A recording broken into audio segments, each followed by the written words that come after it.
Umiinom ka rin ba ng warm water? Ano-ano ba ang mga benepisyo nito sa ating katawan? At talaga nga kayang nakakabuti ito sa katawan o nakasasama? Ano-ano ba ang mga dapat nating malaman tungkol dito? Iyan at iba pang kalaman tungkol sa warm water ang ating pag-uusapan sa video na ito. Ang tubig ay isa sa pangunahing pangangailangan ng tao para mabuhay. Marami itong naitutulong sa ating katawan mula sa pagpapaganda ng balat, makaiwas sa mga sintomas ng migraine at nagpapaganda ng blood circulation. Ayon sa maraming pag-aaral, ang pag-inom ng maligamgam na tubig sa umaga ay maraming naidudulot na benepisyo sa ating katawan. Sa katunayan, ang pag-inom ng maligamgam na tubig sa walang laman na tiyan o pagkagising sa umaga ay matagal ng tradisyon ng mga Japanese. Narito ang mga benepisyo at iba pang kaalaman tungkol sa pag-inom ng maligamgam na tubig araw-araw. Ang pag-inom ng maligamgam na tubig sa umaga ay nagbibigay ng ginhawa sa lalamunan. Ang pag-inom ng maligamgam na tubig pagkagising sa umaga ay nakakatulong upang maalis ang mga nakabarang plema sa lalamunan na nabuo habang tayo ay natutulog. Kapag hindi ito naalis ay nagiging sanhi ito ng sore throat at nasal congestion. Upang maiwasan ito, ugaliing uminom ng maligamgam na tubig pagkagising sa umaga.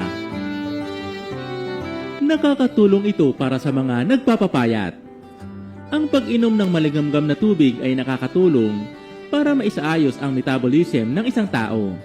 Kapag maayos at mabilis ang takbo ng metabolism, nakakatulong ito para sa mabilis na pagtunaw ng calories na may direktang epekto para pumayat.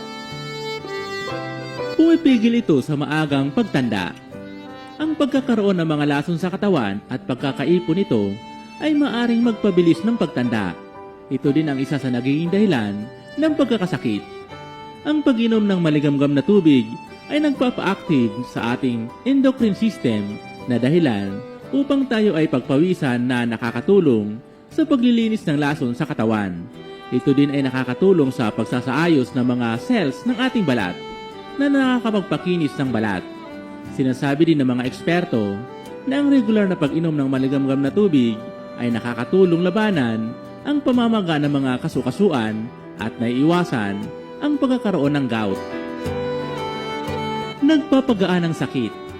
Isang subok na lunas sa pananakit ng puso ng mga kababaihan tuwing may regla ay ang pag-inom ng maligamgam na tubig dahil ito ay nakaka-relax ng kalamnan ng tiyan na nakakatulong maibsan ang sakit na dulot ng regla. Bukod dito, nakakatulong din ito sa pulikat dahil pinapabuti nito ang sirkulasyon na nagpapalambot o nagpapaluwag ng kalamnan. Nagpapabuti ng panunaw. Ang pag-inom ng maligamgam na tubig pagkatapos naman kumain ay nakakatulong upang mapabilis ang pagtunaw ng pagkain. Kabaliktaran naman ito kapag umiinom ng malamig na tubig dahil ang malamig na tubig ay nagpapabagal naman ang pagtunaw ng pagkain sa tiyan. Pinapatatag ng malamig na tubig ang taba at langis mula sa pagkain na nagiging dahilan upang hindi ito agad matunaw. Upang maiwasan ito, ugaliing uminom ng maligamgam na tubig pagkatapos kumain. Pinapabuti ang sirkulasyon ng dugo. Ang regular na pag-inom ng maligamgam na tubig ay nakakatulong upang ma-flush ang mga lason sa ating dugo at maisaayos ang sirkulasyon nito. Natutulungan ng maligamgam na tubig na ma-relax ang ating dugo at lumuwag ang mga ugat sa ating katawan na nagiging dahilan ng maayos na pagdaloy nito. Nakakatulong sa paninigas ng dumi.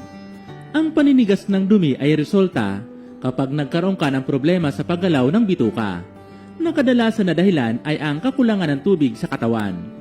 Nakakatulong dito ang pag-inom ng maligamgam na tubig bago kumain dahil pinapabuti nito ang galaw ng bituka upang makaiwas sa paninigas ng dumi o pagtitibi.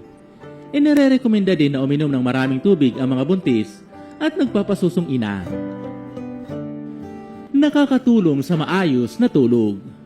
Kapag humigop ka ng maligamgam na tubig bago kumain, lalo na sa hapunan, ay nakakatulong ito upang makapagpahinga ng maayos ang iyong katawan na nagiging dahilan upang makatulog ng mabilis at mahimbing. Ang payo ng Department of Health ay pakulo ang mabuti ang iinuming tubig na hindi bababa sa 2 minuto at hayaan itong lumamig bago inumin.